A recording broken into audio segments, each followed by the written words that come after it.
you how to change your fonts on an Android mobile device.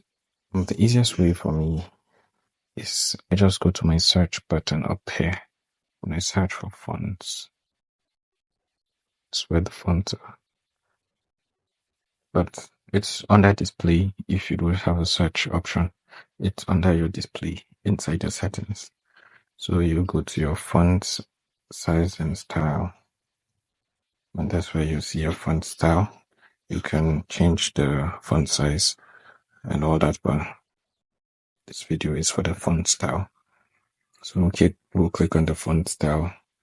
I have a default, a Samsung one, a Gothic, bold. That's all the fonts I downloaded, but you can download more fonts. There's a lot more fonts you can download. Let's try changing the font. And this is Gothic bold, and you can see it's already changed to a more bold like font. You can even make it much bolder, I think. Yeah, it did. It did change to a bolder font. So basically, that's how you can change your fonts on an Android mobile device. Thank you.